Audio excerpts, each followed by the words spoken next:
What's up, everyone? Welcome back to Disruptive. I am Aaron. He is Gabi, and we're just two friends doing a podcast in a basement in Queens. In the men's therapy studio. In the men's therapy studio, not during therapy hours. Yeah. We are certified non-experts in every topic that we talk about, and today is going to be very interesting because at the end of today's episode, we are going to find out if Gabi needs to go back to high school. So don't skip ahead, but if you only have a few minutes, then maybe skip ahead because it's going to, I really don't know how it's going to go. I think we might determine that you do, but I don't know. But that's why it's fun. We never know. Not scripted. This is on the fly. Before we get to there, though, we're going to be discussing the topic of married life versus single life. And like I preface basically everything we talk about, I'm going to say the same thing, that there's not going to be one answer to this question. And the idea of this podcast is not that we're experts in any area, and that's the area we talk about. It's like a lot of podcasts will be someone who is an expert in, let's say, fitness, and they talk about fitness, or someone's an expert in money, they talk about money. And by the way, half of those people aren't experts, and those are the most dangerous people when someone thinks that they're an expert and they're not. We're experts in nothing, and we talk about everything. But I qualify the episode with that. Right. Okay. I kind of have to agree with you a little bit. Yeah. Because I do have a dual master's. You know, I'm a mental health professional. Like, I am an expert in mental health. Or at least whatever having a master's is worth and years of experience in the field. And you're an expert in actuarial stuff. So yeah, it's an interesting point. Like I would say if we did an episode about therapy or about actuarial science, like then I guess we can say that one of us is an expert. But the thing is, even there, like, am I an expert in actuarial science? Like, here's the thing, compared to the average person, exactly, absolutely. Right. It says your job title is. Yeah, but like compared to people in my company, or in my department, they've even have a couple more years experience than me. Like, I know very little compared to them. Right, and I think you say the same thing about more experienced therapists. No, that's a great point. Meaning, like, I think compared to the average person, I'm definitely an expert because it's like I have a master's, I have thousands of hours of training. And you do too in your field of actuarial and prediction stuff. And like, you've also done card counting. We're kind of digressing, but so with that too, like I would say card counting is a little bit more, it's more of like we could do a different episode about that. It's actually not so complicated. So it's not really so hard to be an expert at it. It's kind of like tic-tac-toe. It's a little more complicated. But like once you know it, you can't really be better. Right. What I mean is like, you're technically an expert in predictions. That's what actuaries do. Yeah. Right? Yeah. So it's like, compared to somebody who has 20 years in the field, like same thing with therapy. I'm sure in 20 years from now, assuming I'm still a therapist, like I'll probably be way farther ahead, and like I will be an expert compared to myself now. You know what I mean? Yeah. In any event, if either of us listens to this episode back in 5 years, we're probably both going to think that what we said was very stupid. But that's okay. I don't know. I think I'll look back and because I mean, like, what does expert mean? You know, like. Well, it just means that. So for context, Gabi's married. You've married for 4 years. Oh, we just passed my second anniversary. Oh my God, I said 4. Second, what did I say 4? Okay. Yeah, we just passed 2 years this past week. It's March. Wait. May. May 11th. May. My brother's March. May. Yeah. Okay, congratulations. Thank you. I totally missed your anniversary. No, it's okay. Don't worry. Okay. I'm such a good friend. I am single, not married, never been married. What I mean is that in 5 years, let's say I will have either gotten married or been in a relationship or been in multiple relationships. And then you will likely have been married for 5 more years. Right.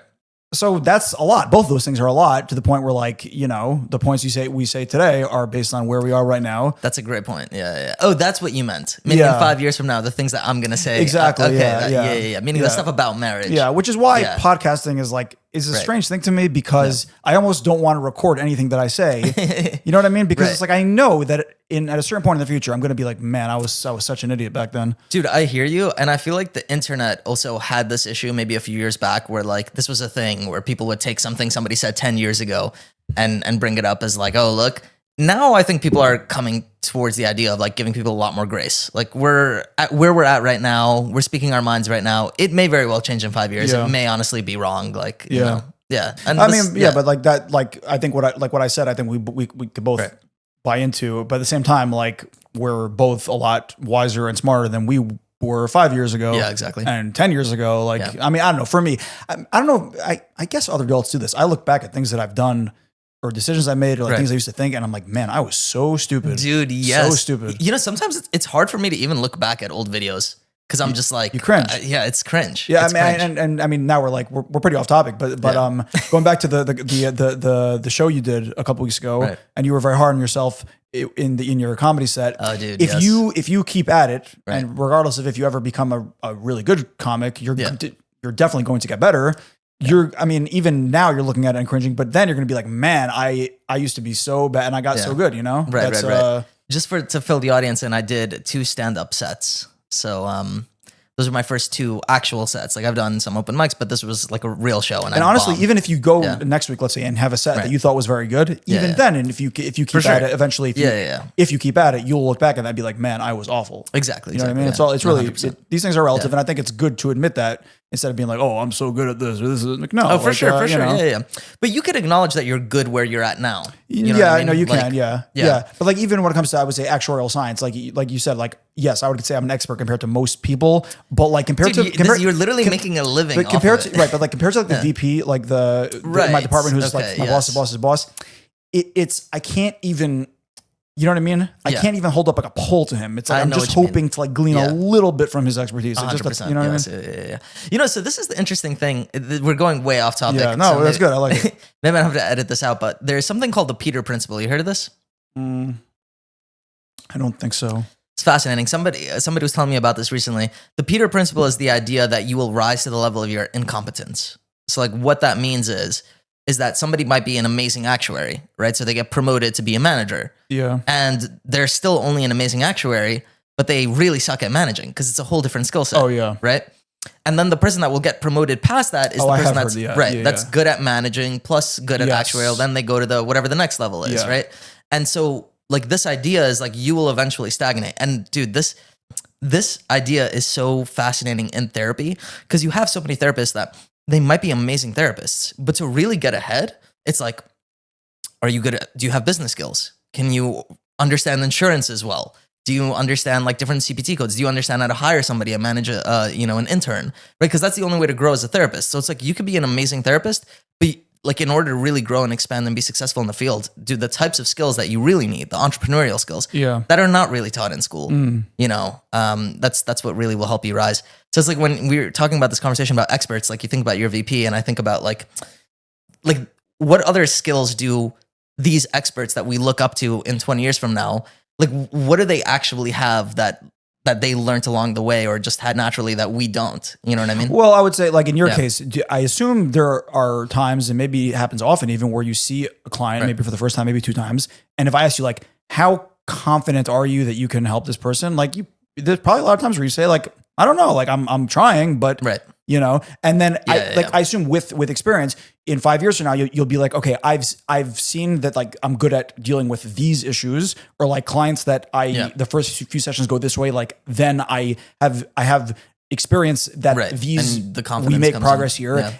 And these things I'm not good at, and maybe I need to get better at it. Maybe I just need to stop treating this kind of thing. You know what I mean? So it's like then after that, you see a client who presents this and that, and the first couple of sessions go like this, and you may be very confident that you could help them because you've seen it and done it before. Whereas like now, there's probably a lot of clients where you're like, maybe, like we'll see, like, you know, but you don't have that confidence. You know what I mean? Exactly. Yeah.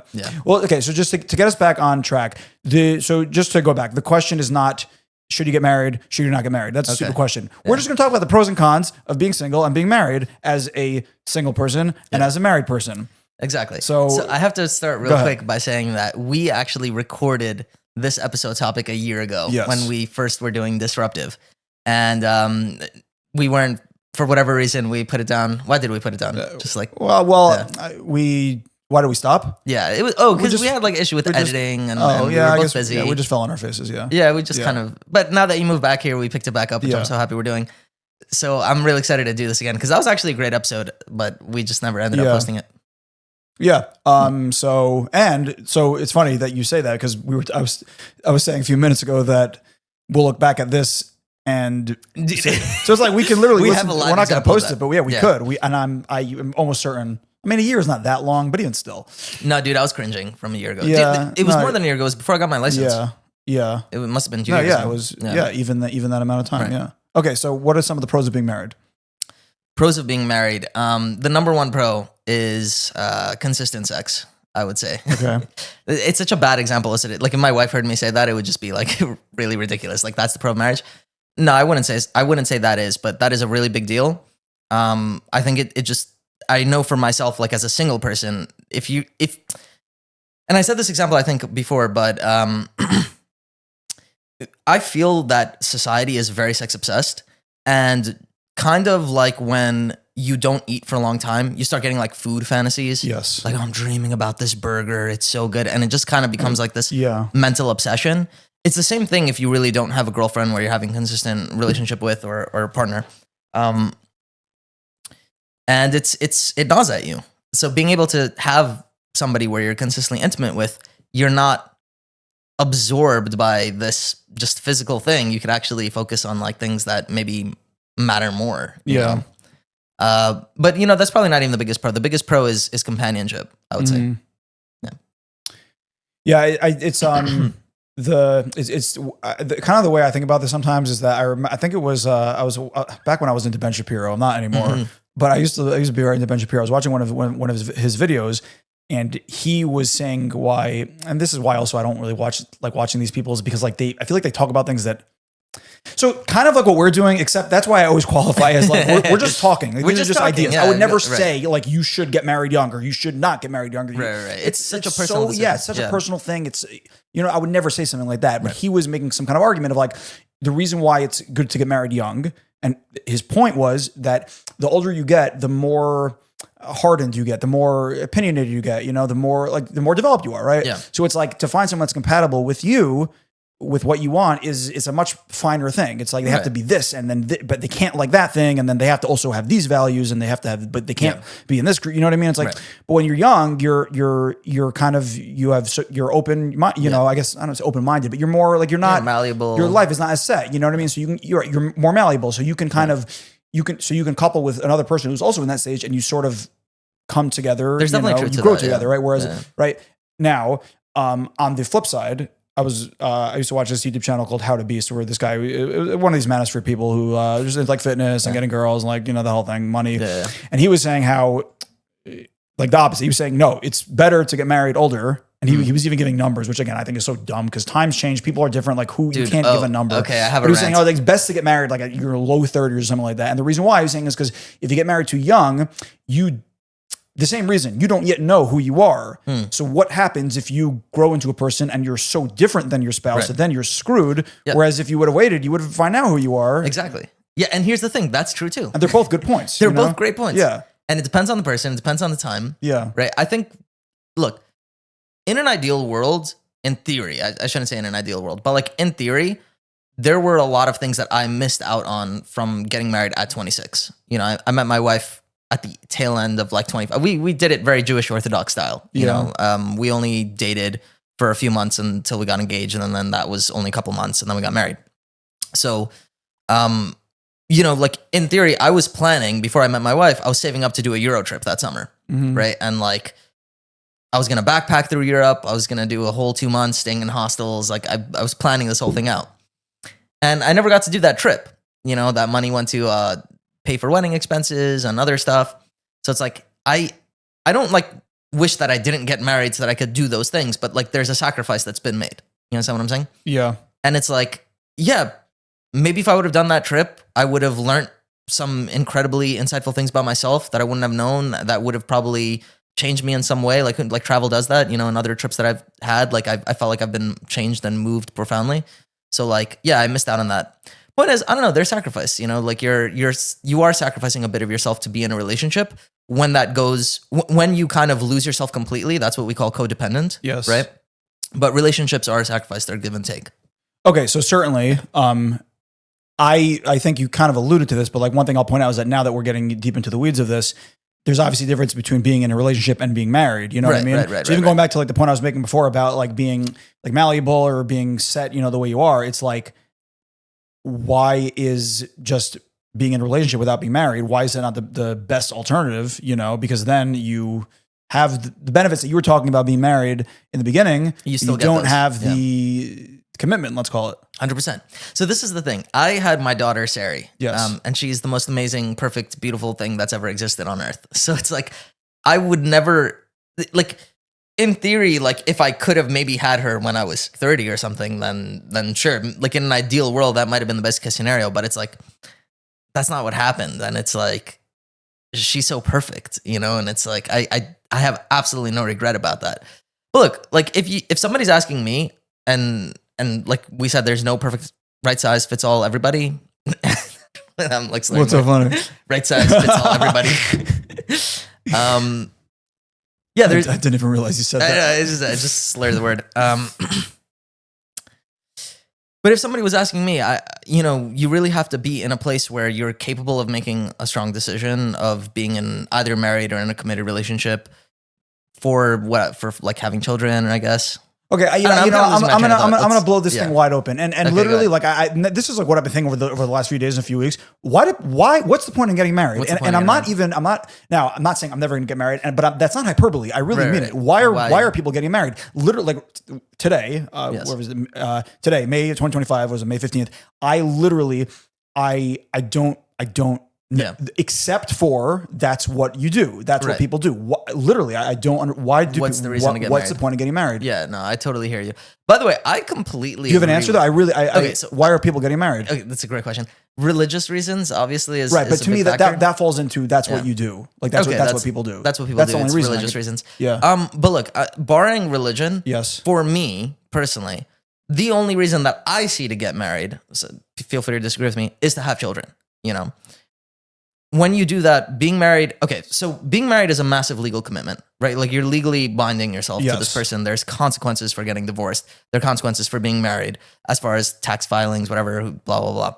The only reason to get married, in my opinion, is to have children. It gives you a certain security net that like somebody's really committed, staying in it for the long haul, and that there's financial consequences if they leave so that they will, make sure that they're responsible for the kids basically and not just abandon you. But honestly, if you're not planning on having kids, in my personal opinion, there's no real reason. Okay, fine. So fine. Yeah. So we're on the same page there. I think so. Yeah. Even if you're having kids, right? Still, what, like, you know what I mean? Why? Why get like? I guess like if you really trust that person, then you could have kids. But isn't that what marriage is, anyways? Marriage is trust.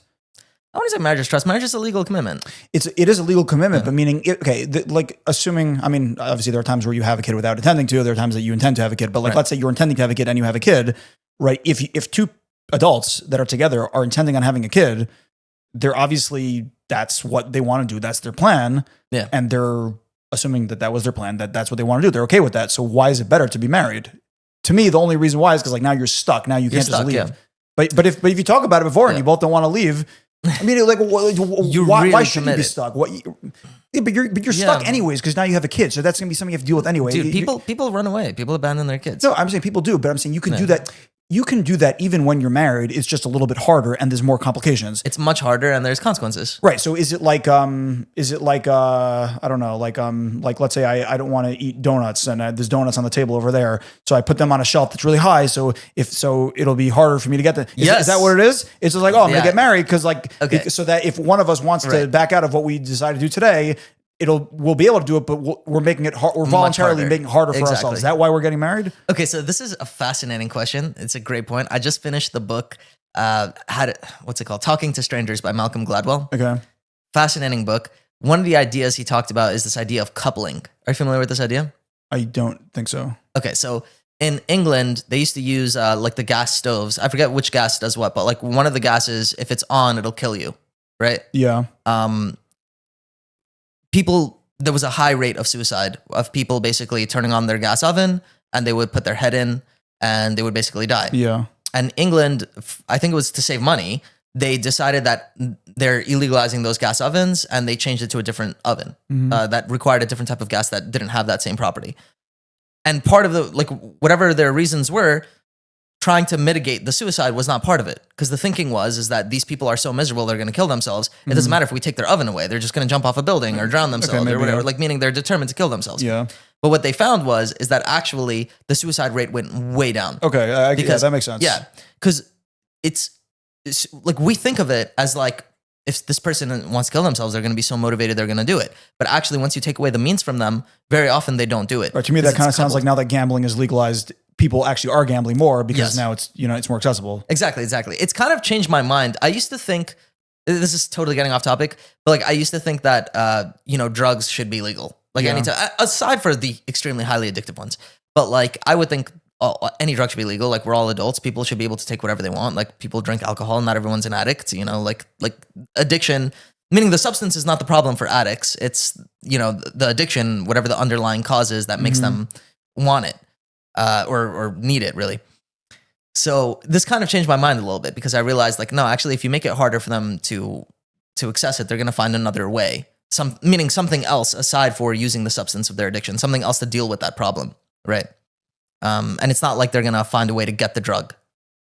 You know, so it kind of made me realize that, like, I don't know, maybe closing off illegal channels probably is a better way to go than legalizing it. But it's totally getting off topic. I understand the point you're trying to make as it pertains to marriage, but I still don't think that's why. I don't think the reason why anyone gets married is because they say, listen, I want to have kids and I'm afraid that what happens if one of us decides to, or not even one of us, what happens if my partner, because you're not worried about yourself, what if my partner at some point decides to back out, you know, and to run away? So the reason why I'm going to get married is to make it that it will be harder for them to do that in that instance. I don't think that's anyone's logic ever for getting married, ever.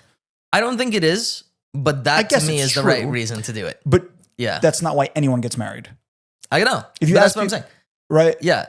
But, I completely agree with you. So so I guess we have there's two reasons why people literally this is what I think today, that the main reason why people get married, I think, is because that's what you do. Right. People might say, oh, we love each other, but okay, but like you said, marriage is a legal thing. Right. You can do everything that you're doing married without being legally married. What is the point? It's what you do is one reason, which okay, I get it. And then the other reason that you are giving another reason, which I guess that. Like, I agree with you that could be a reason, but that isn't. But what I'm saying is, I don't think that's why anyone. That's not people's intentions. No one's saying, what am I going to do? How am I going to safeguard the event that we have a kid to make sure that neither of us backs out? Oh, let's make it really, really complicated if one of us wants to back out, and that'll make it more likely that we stay together. Right. Exactly. Yeah. But that's true, by the way. There are people that don't leave their family, even though they have kids, because they're like... No, right. Yeah. It is true. I'm just saying that I don't think that's the motivation that anyone is getting married with. Right. I hear you. Yeah. No, and maybe we're wrong. I don't know. I think I kind of agree with you because I think society's vision of getting married, like when you see it in the movies or whatever, our culture's message for why to get married is for love, and it's not for having kids. By the way, that doesn't mean, like, I respect anybody that decided to get married. It's just, for me, the only real reason I see for getting married is having kids. You know what I'm saying? Like, that doesn't mean that you can't get married if you don't want to have kids. Right. Well, I guess I agree, but I still don't think that's why anyone actually gets married. I think the only reason people get married is because people will say we love each other, but the real reason is because that's just what you do. That's just what you do. So now going back to the legal thing, this is something interesting I wanted to bring up, is that this was like a year ago or something. I was on YouTube, and which could be a waste of time, especially when you're just going for entertainment, but you don't have like any videos specifically you want to watch. And this reel came up, and I saw the thumbnail, and it was one of these Manosphere people, and it was so classic. The thumbnail was, "This is why you should never get married," and I'm like, oh my god, here we go. But naturally, I clicked it. It was a good thumbnail. It got me, and I was gonna say, like, man, this is gonna be the dumbest point ever, and he actually made a pretty good point. And his point was basically kind of like what I'm saying now, of like, you can do everything that you do when you're married without being married. The only 100%. Thing that happens with marriage is a matter of legality. But furthermore, since a lot of the things that this guy talks about is money and fitness and all this stuff, is like, so if when you're getting married, you are doing well in all those areas in life, primarily with money, then not only is he's saying there's not a reason to get married, but marriage, the only thing it really could do is harm you, because now, unless you have a prenup or a specific kind of prenup, now if you get married and you have good finances, but your girlfriend, your fiance, your future wife does not, you're only putting yourself at risk. There's no benefit, and there's only risk of you having a lot of money, she not having a lot of money. Yeah, you love each other and you think it'll work out, but if it doesn't, now all that work you put in to build your portfolio and your wealth and you're screwed. Yeah. And I'm like, that's a pretty good point. That's a damn good point. Yeah. By the way, I mean, like, if you're going to marry somebody, don't like marry somebody that's not going to have their own job. But the thing is, no, so you're right. But like, imagine an instance where, like, let's say you would have waited till you were 35, let's say, to get married. Yeah. Same person, like, but you would have waited till you're 35. Sure. And imagine you would have taken money very seriously, and you'd budget, and you invest in all this stuff, right? Yeah. By the time you're 35, you would be doing pretty well, let's just say, right? Yeah. Better than your wife or your future wife, right? So in that case, I don't know, 5, 10 years, 15 years, a long time, right? So it's like, even though now you think that you're marrying someone responsible and this, that, like you know what I mean? Like you don't know. Yeah. No one the divorce rate is. Bill Burr has a funny bit about this. He's like, why are people still getting married? Like, isn't anyone looking at the stats?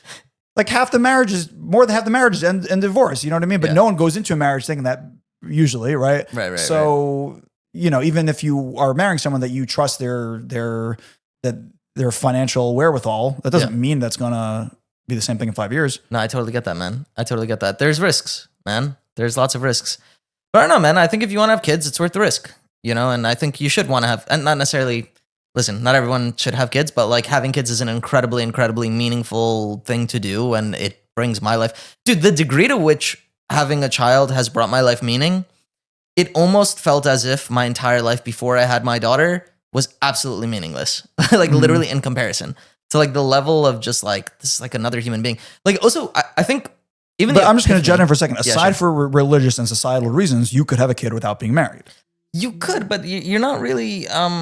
It's a bad idea. Why? It's a bad idea because you're not having a commitment. By the way, I agree in practicality. It's a bad idea. Right. Like I just want to put that. In practicality, I agree with you.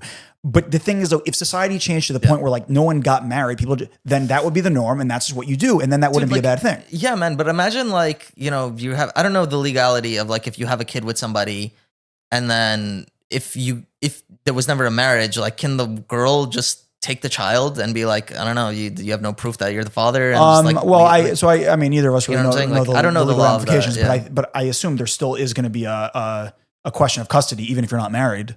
I don't know. It's hard to know. I don't know. I'm saying if you're married, you definitely have a much better claim in the custody. Okay, but what do I know? I'm not a lawyer. Yeah, you have to consult a lawyer. It could be the laws are different, but so again, in practicality, if like I do agree, it's a bad idea to have kids without being married. But I'm just saying, if let's say society was different and no one got married, and legally there were precedents for what happens when you have a kid without being married and custody and all that, in that universe, in that theoretical universe, I still don't see the point of getting married. Right. And again, this is me in 2025. Like, I don't think I'm going to think this all the time, but I change my mind about this stuff all the time. 100%. Yeah. 100%. Okay, dude. So let's go back to it. Let's talk about single life versus significant relationship. Yeah. So we were talking, I think the benefits of being in a significant relationship is consistent sex is a huge one. Okay. You just don't have that on your mind all the time. I don't know why society is so sex obsessed. And sex is like, in my mind, it's a little bit like eating in the sense that like you get hungry sometimes, you eat. Like, you get aroused, like you want to be with somebody and connect. Like, it's just a normal human thing. I don't know why society is so obsessed with it. I just don't get it. Like, it's great, right? But like eating food is great too. Like, I love, it's just a physical thing that is, it's good to have. But like, dude, the obsession that society has with sex is kind of crazy to me. And I don't know if that speaks to like, I don't know what that speaks to, honestly. Is it like gluttony? Is it like, we just don't have it, so people want it more? I don't know. I don't know. I don't know if I really agree. I mean, like I agree in the sense I don't. To me, that's not really a question. Like it makes sense to me. Yeah. To me, it's not really society. It's people are, but I get why people are because I am. Like, dude, I don't get it. That's what I'm saying. I don't get it. The thing is that I don't know if you would have said that before you were married. But that's what I'm saying. That's exactly what I'm saying. Okay.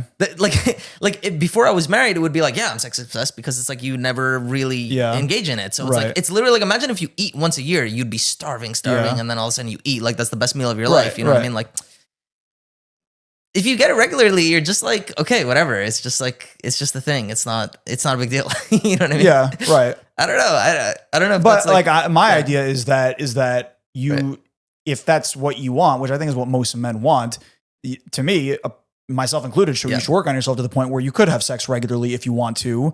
Without being married. Now, again, not to say like some people will respond to that by saying like, oh, but that's very base and that's very if you enjoy it, you enjoy it. But the point that I'm getting at though is that it's one thing. Jordan Peterson talks about this thing a lot of like it's one thing to be a peaceful person, but it's another thing to be someone that's not capable of war. You know what I mean?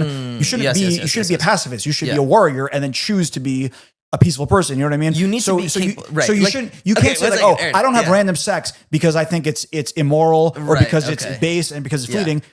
That's not the reason why. It's because you can't because of whatever reason. You don't have the confidence. You don't approach girls. You don't do this and that. So better to be a person that is able to. And then if you want to choose not to, then choose 100%. Not to. Okay, this is something maybe we should talk about at some point.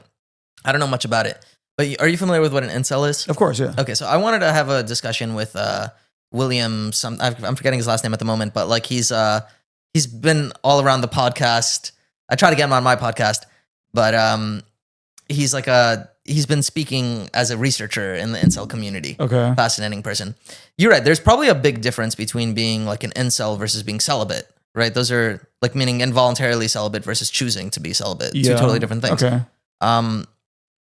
Like for example, back at the time when I was single and very heavily orthodox, there were times when like I would I would flirt with girls and it would go really well. Yeah. There was even one time where like there was somebody really trying to get with me, and she was pretty also. Yeah. But like I couldn't. Part of it was like. But was that morals or was that fear? It was morals, and I can't deny the fear aspect, but Okay. the fear was coming from the morals, Okay. like from the indoctrination. Like fear of doing the wrong thing. Fear of doing exactly. That's what I'm Yeah. saying. Fear of doing the wrong thing. So meaning there's a big difference between like choosing to be celibate versus like you want to be with people but you can't. Yes. I don't know what my point was. Like so I'm this is like one of like something that irks me when I hear people say things like this of like people talk about like, oh, like OnlyFans and this that, and I would never like.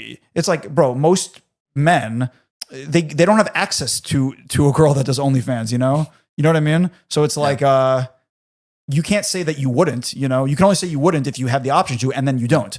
I hear you. You know what I mean? I don't really know anything about OnlyFans. No, I mean, so it's like people like the question of like, would you date a girl if she did OnlyFans? So it's like, Well, it depends what that means. no, it's like some. yeah. So I guess like I don't know. I do not have. I don't pay for OnlyFans. I don't recommend anyone paying for OnlyFans. But if and I guess now they won't sponsor our podcast, but I'm okay with that. I don't know if I wanted to anyway. But I mean, no, like some girls on OnlyFans they do solo content, and some of them they're basically doing porn on OnlyFans, and it's a subscription based, right? So it's like. So it's just like, I don't know, it's just like on the internet or forums or people will talk about this thing of like, would you date a girl that does OnlyFans? And it's like, I don't think that question has a lot of value if you couldn't. You know what I mean? Yeah. Meaning like most guys couldn't get a girl that did OnlyFans. Yeah. Right. Or at least somebody who was popular on OnlyFans. I mean, exactly. Right. Yeah, that's a good point. It's like, I'm sure there are girls who do OnlyFans that they're not very easy on the eyes. Like they do it. Maybe they make a little bit of money on it, but like, but someone who does well, it's like, you can say that you don't, but it's like to me, that only really has value if you could, but you choose not to. Right. So I get what you're saying. And honestly, I wanted to talk about this idea that I've heard people say in the manosphere of like, you need to work on yourself before you get into a significant relationship. Some stuff like that. Oh, get the money or get the 6-pack, get your business in check. Yeah. Blah, blah, blah. This is, again, my personal advice, and maybe I'm wrong. Guys, that is horrible advice. Do not wait to be in a relationship. I'm not saying commit and get married and whatever, but like, do not. But one second. But no one is saying. I don't even think people in the manosphere are saying don't date. They're saying don't get married. I've heard people saying don't date. Don't date. Don't be in a significant relationship. You just said commitment. You just said maybe don't be in a committed relationship. So it's like, okay. Look, the one thing that I would say don't be in a committed relationship, it would just be like if you're literally financially like you can't work it out financially, then like fine. It's probably a bad idea to be in a committed relationship because you just can't afford it. Especially if you're thinking about having kids, like it might be a bad idea.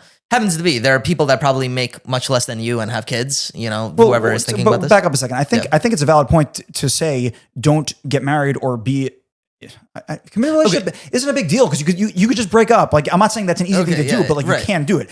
What you think it's a stupid thing to say that you shouldn't get married until you have your money? To me, married. That's what I'm saying. I don't know if I like it as advice because, like I said, it's case basis. But I don't know. I wouldn't say that's dumb. No. Okay. I got you. So meaning the don't get married until you have yourself figured out. That's not bad advice. The don't be in a relationship till you have yourself figured out. Yeah. That's horrible advice. Okay. Do not hold yourself back in life intentionally. It's a very stupid thing to do, especially when you're your mid to late 20s.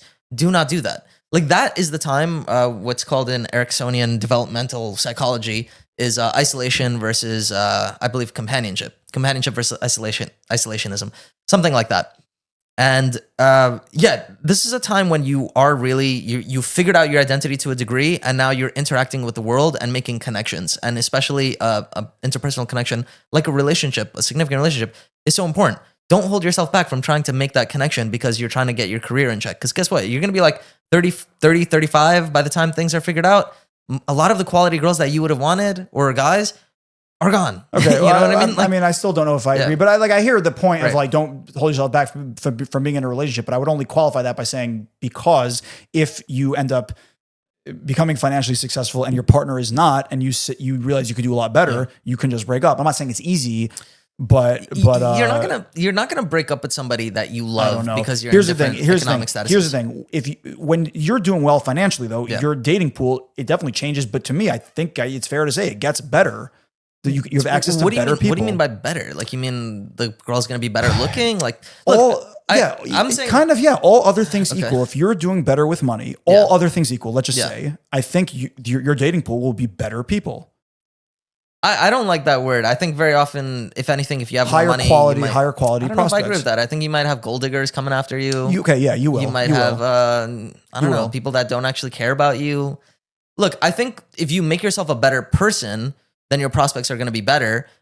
Maybe for some people, part of their journey of becoming a better person is figuring out their finances and figuring out a job that they love and passionate about that they can make a lot of money in. But the money itself is not going to do anything for you aside from maybe attract a prettier girl that's willing to use her looks in order to get somebody that has money. I hear what you're saying. Like, it's not going to help you. I hear what you're saying. And I kind of like, that's why like I don't like advice on this kind of thing, because it's so personal and it's such a case, and times change, people change, and all this stuff. But the thing is, though, is that but dude, wait, real quick. I just have to really talk on this point in the Manosphere because it really bothers me. Guys, do not wait for your six pack. Do not wait for your job. Work on those things, and be in a relationship at the same time. It's like, dude, I'll give you literally the same exact advice. It would literally be like if I said, before you get your career in line, get your six pack and be in a relationship. Right. That's like, you understand how stupid that is? Yeah. It's the same exact thing. Okay. Don't hold one significant area in your life back for other areas of your life. You're going to be miserable. So that makes sense. Right. But I still would say that the marriage thing, the marriage thing, yeah, sure. Wait on okay, to me, based on our logic, the point of getting married is to have kids, right? So, like, meaning don't try to have kids if you're not financially able to do it. Yeah. It's probably a bad idea. Okay.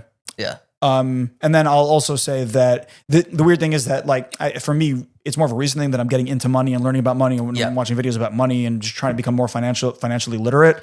Most people in their 20s are not like that. And I'm 29 and I wasn't, and even now, like, I'm not that I am such a smart money person now, but I think I'm a little smarter than I was even a year ago, as it pertains to money. Most people, when they're thinking about marriage, or if they're dating someone that's getting serious, usually, I don't know, I imagine most, let's say men, they don't have assets. They don't own companies. They don't have very large investment portfolios, If you do, then everything, you know what I mean? So it's like the whole thing where, like, I was talking about this reel that I saw on YouTube where he was saying, like, don't get married. I feel like he was making a good point to people, to men at least, or even women, but to really anyone that's not married yet, that is doing very well financially and have accumulated a lot of wealth. Their marriage can be very risky. The reason why maybe here's where we can find some common ground. The reason why that's not relevant most of the time is because most people are not doing very well with money. Most people are, like, either doing average or doing poorly. Right. So then there's much less risk because you have less to lose. Yeah, you have much less to lose, right? Yeah. The one interesting, before we wrap it up, one interesting thing I was thinking about, just as to connect this to what I do professionally. So I'm studying for an exam now. My next actual exam, the title is Statistics for Risk Modeling, which honestly, I still don't really know what that means. But the basic idea is just kind of like, it's about making predictions of, like, how can we model some kind of phenomenon of, like, using predictors to, like, to get a prediction of what could happen in the future.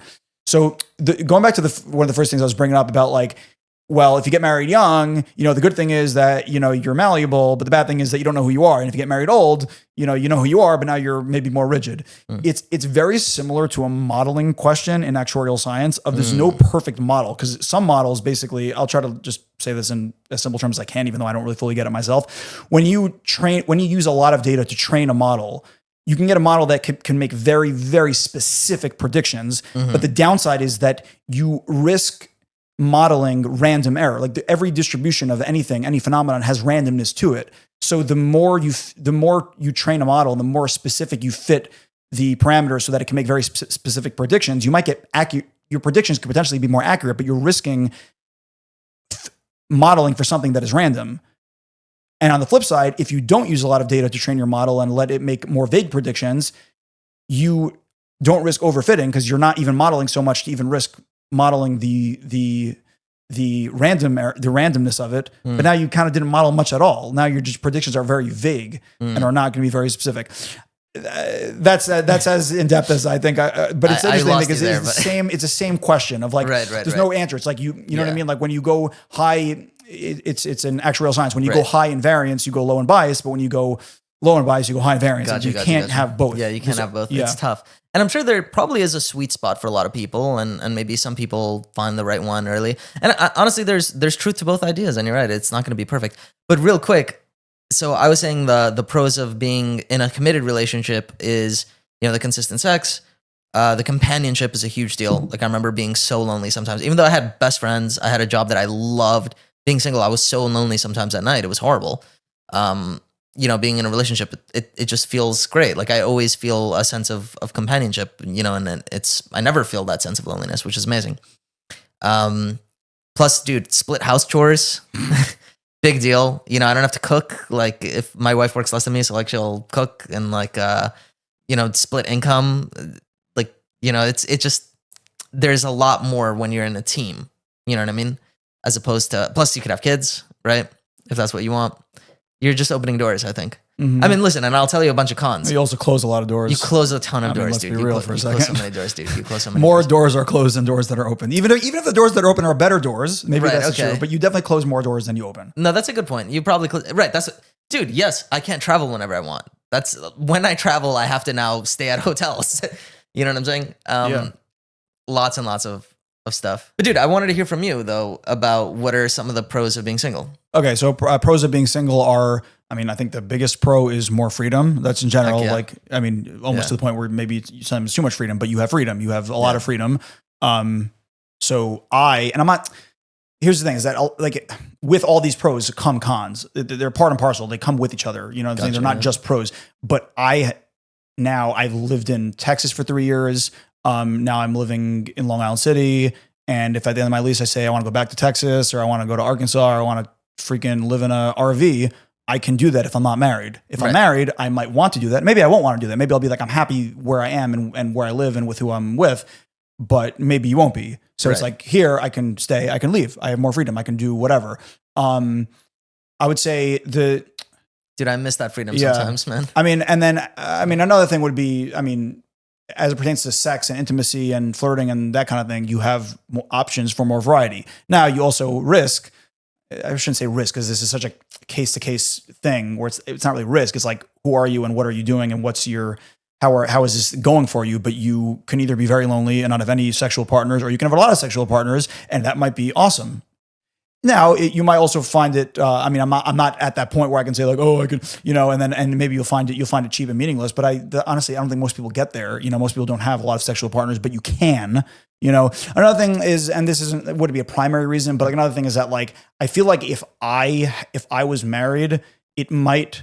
Like on the one hand, I feel like it might make me just more cheerful and just joyful in general. It just like maybe bring some like warm feminine energy into my life. But at the same time, there's also, I'm sure that would happen and that probably would be good. But the thing is though, is that there's also things that I know I need to address about myself that are major things. And that if I was, and again, this is not the reason why I'm not married, but if I was married, I might be able to say like, oh, I think things are basically fine, and kind of like ignore some core areas that if I can address them and find a way to be at peace with myself when I'm alone, then it's even going to be better when I'm married or in a relationship, Yeah. Whereas like if I don't, then it might be something that feels good temporarily, but then like in 10, 20 years, it'll be like, man, I had these issues and traumas and baggage when I was in my 20s, and I never.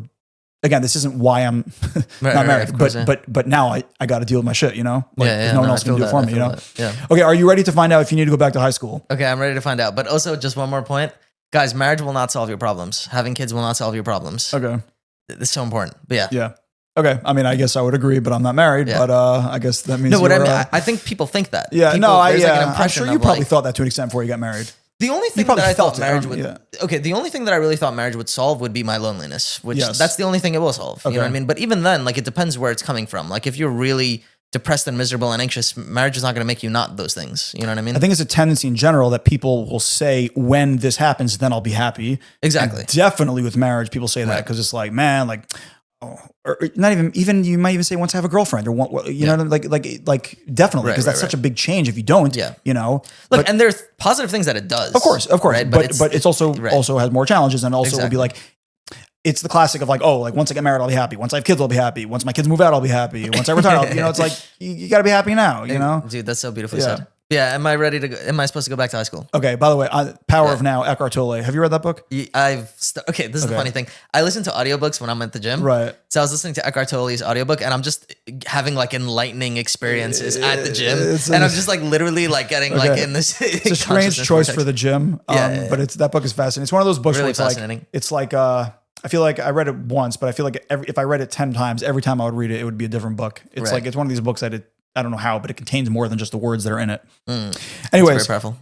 We're going to test your knowledge of chemistry. Okay. I'm going to list a bunch of elements. The only problem is that some of them are not real. Okay. They're either not elements or they're not real at all. Okay. And you're going to have to tell me if it's real or if it's not real. Okay, this is fun. We're going to start easy. Okay, you ready? Okay, ready? Number 1 is helium. Real. That's number 1.